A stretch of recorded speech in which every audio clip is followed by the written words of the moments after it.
That's a good question.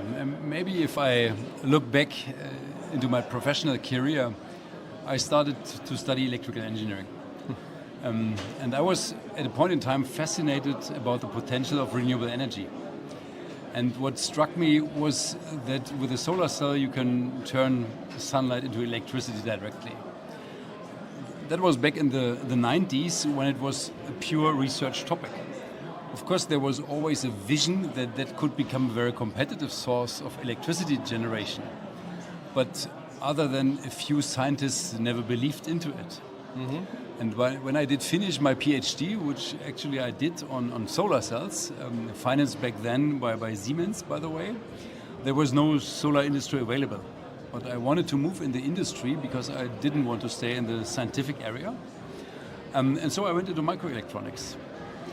And then while time evolved, at a point in time, I had the opportunity to rejoin the photovoltaics industry, which I did around 2008 with a company called Q-Cells. And that was then the experience I made being in a very competitive environment. And after a couple of years, I decided to go back to Infineon and join power electronics. And I think it was then gradually where I realized how big the impact is on power electronics in the field of renewables. Yep. And it doesn't stop at renewable generation, but of course also transmission, consumption.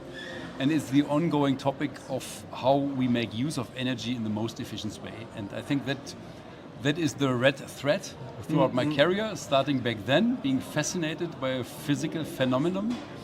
And I think that holds on to today.